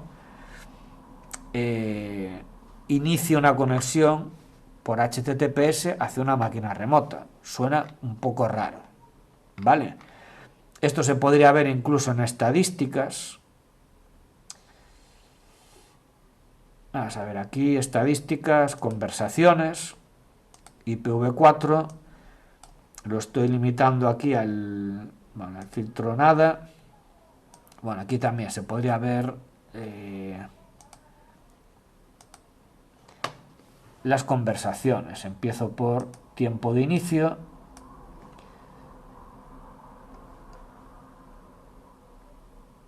Pero bueno, tiempo relativo. A ver, aquí, hora de inicio absoluto, y aquí fijaros, lo veo más claro. Aquí en las estadísticas, que es un tipo de evidencias bastante feo, pero a veces es útil. Porque fijaros, tengo un resumen de equipo origen, equipo destino, siempre va al 443, salvo estas conexiones raras al puerto 80, pero fijaros en la hora, es cada minuto. Y además la duración de estas conexiones, salvo esta que se sale fuera de lo normal, es súper corta. No llega ni al segundo. ¿Vale?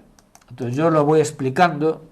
Lo que está haciendo aquí es que hay una tarea programada que se repite cada minuto y se lanza una reverse shell hacia esta máquina del atacante puerto 443, y aquí el atacante no está a la escucha, con lo cual se lanza la conexión, no hay nadie a la escucha, se cierra la conexión.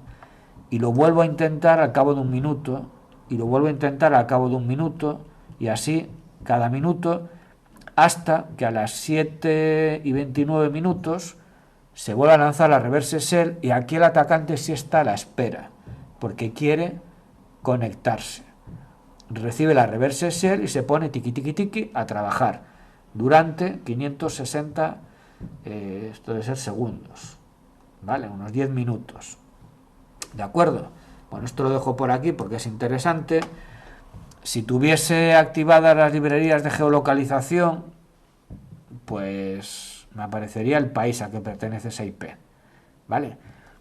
Bueno, el tema de las IPs y la ubicación geográfica hay que coger un poco así con pinzas.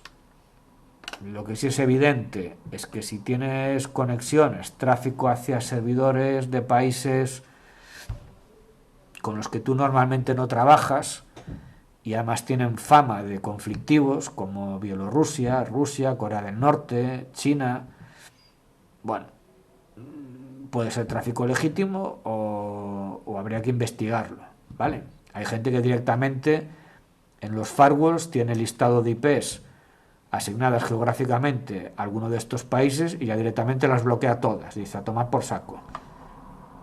Mis clientes o mis servidores no tienen que hablar con estas IPs, fuera. Bueno, queda el resto del planeta, es decir, a un atacante de Corea del Norte no creo que tenga muchos problemas para, tirando de tarjeta de crédito, compre o aloje una aplicación en un servidor de Estados Unidos, ¿vale? El dinero es el dinero y el negocio es el negocio.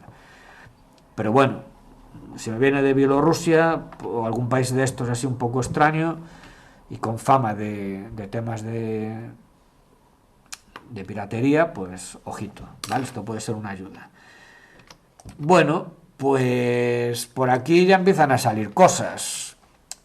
Otra cosa muy chula que tiene Wiser y tiene algunos otros programas de estos de análisis de tráfico de red, gráficos. Y fijaros, este es el... A ver, yo quiero ver todo. Esto es el tráfico de toda la captura, ¿vale? Hay picos puntuales, esto cada uno conoce su red, vale, pero ahora fijaros, si me quedo visualizando únicamente los paquetes a los que le he aplicado el filtro, es decir, inicios de conexión de este servidor, fijaros qué patrón. Esto no es normal, picos a intervalos regulares. Eso no es normal y eso quiere decir que hay un proceso periódico. Esto sería también una alerta, ¿vale?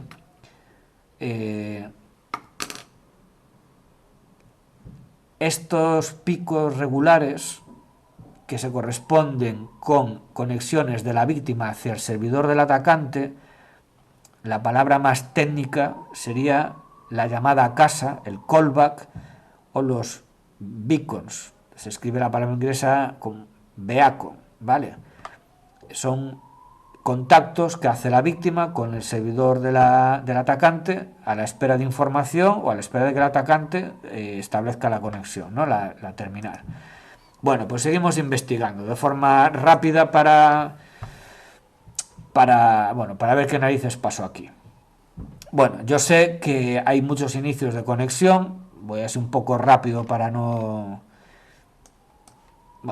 que no perdáis mucho el tiempo, y muchos inicios de conexión, sobre todo con una IP y un puerto concreto, que es el 443. Bueno, pues yo hago un filtro para quedarme exclusivamente con eso y aquí vemos el patrón, ¿vale? El patrón que hay por ahí. Yo de las estadísticas vi que había un paquete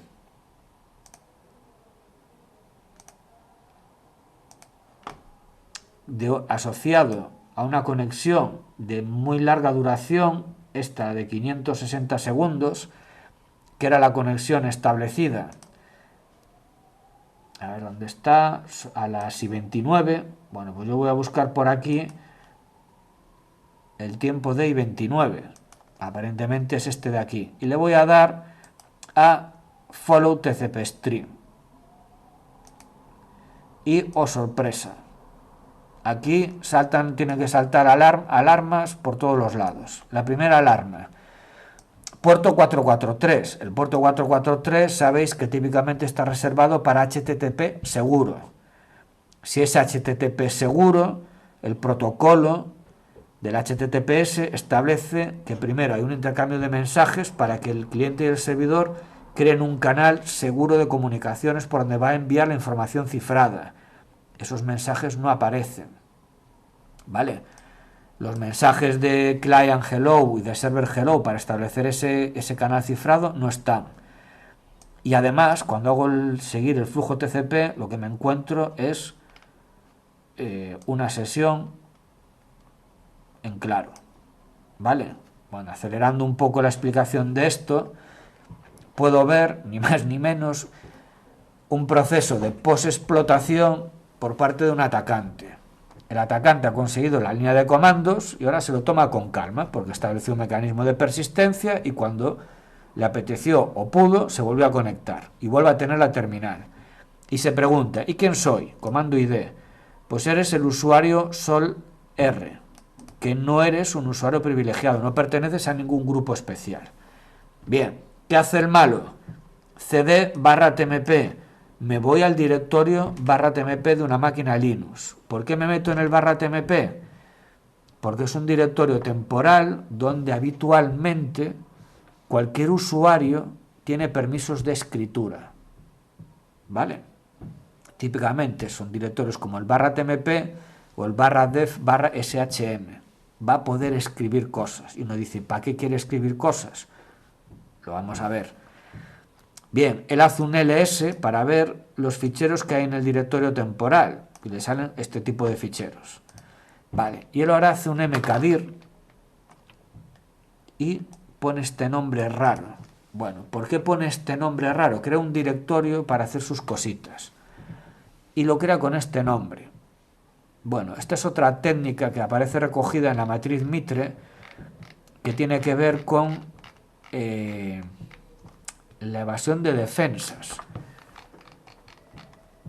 Voy a crear un directorio que tenga un nombre que aparentemente es legítimo, que pueda aparecer en una máquina, así no levanto sospechas. Claro, si yo me creo un directorio mkdir exploit, ostras, un administrador que pase por allí ve eso y dice, hostia, ¿qué pasa aquí? Vale, yo creo esto y esto es un nombre que aparece en una máquina de verdad, de Linux.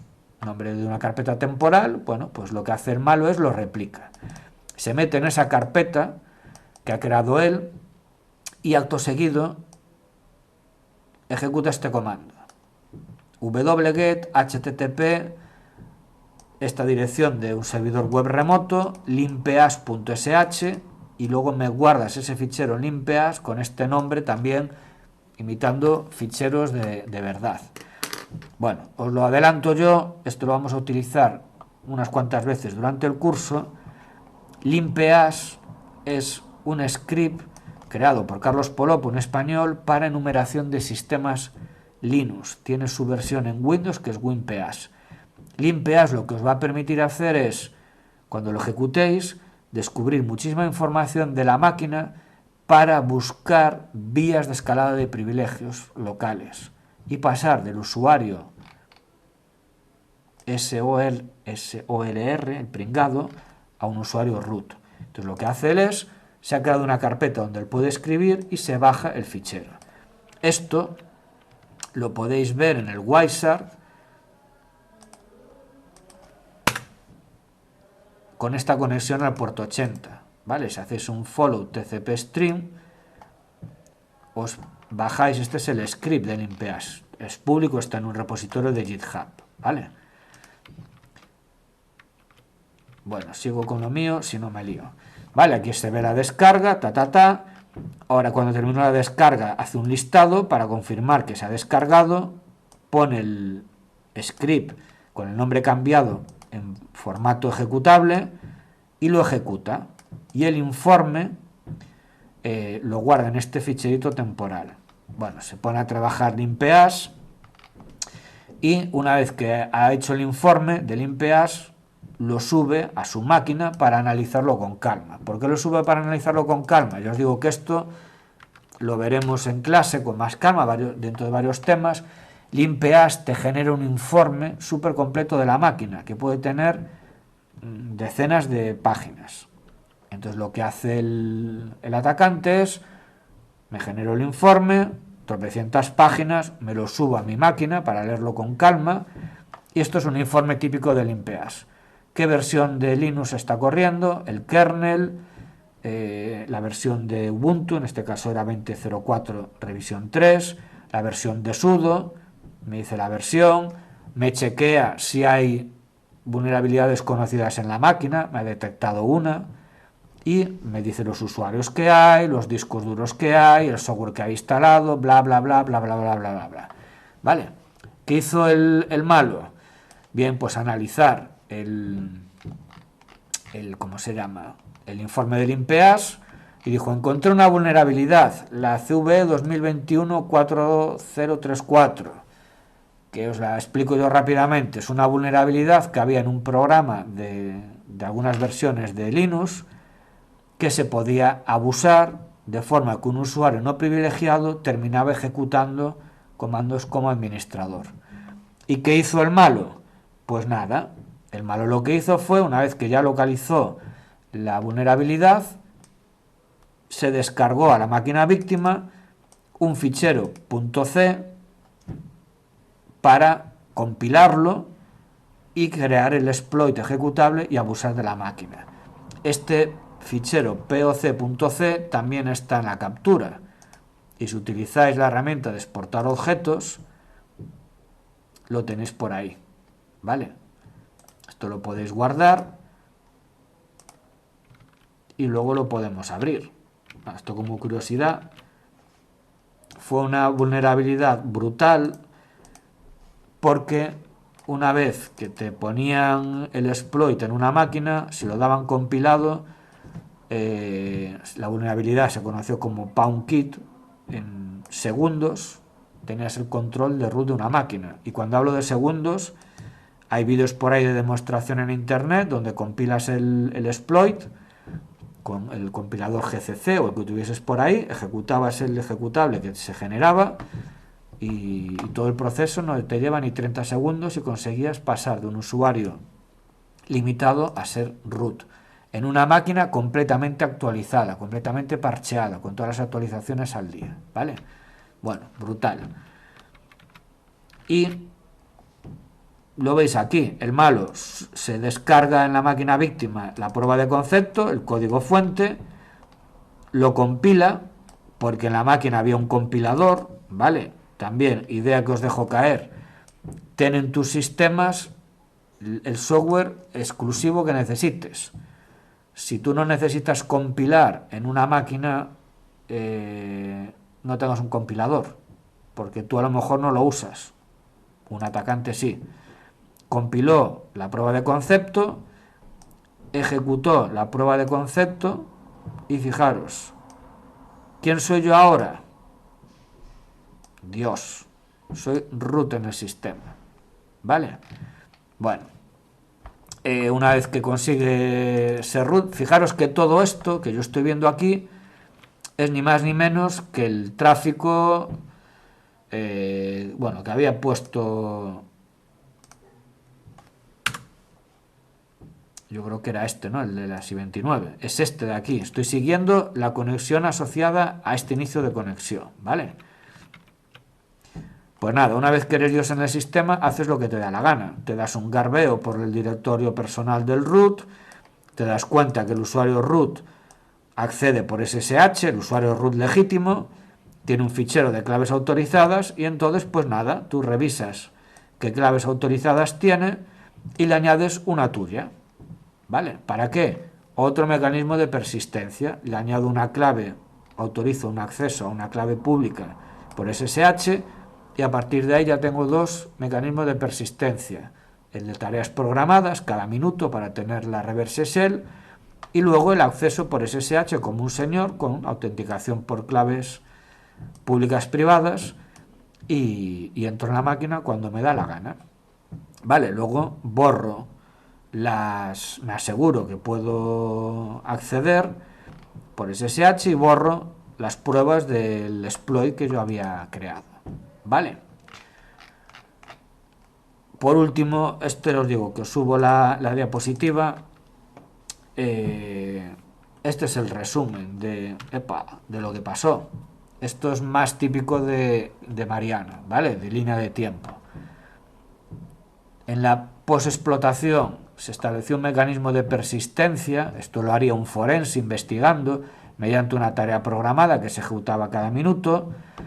Se produce una conexión de un canal de mando y control, la reverse shell, ¿vale? ¿Qué hace el mal una vez que tiene la reverse shell establecida?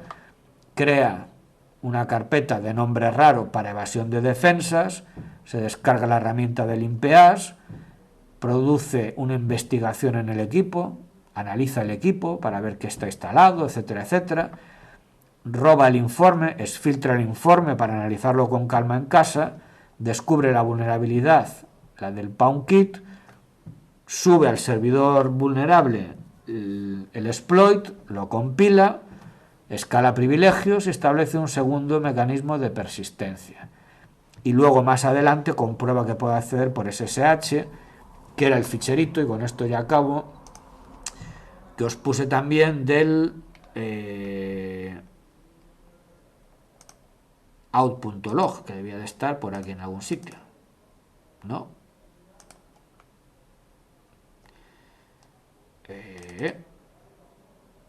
El ficherito out.log. En el ficherito out.log, si alguien lo revisa, está recogido el fichero out.log de la máquina, muy abreviado, muy resumido, donde pues se guardan registros de gente que accede al sistema, gente que ejecuta comandos como con sudo o conexiones, por ejemplo, por SSH. ¿Vale? Entonces, si uno mira, pues hay a las 7:38 un acceso utilizando claves públicas como usuario root desde esta máquina remota. Y eso sería la última fase del informe, ¿no?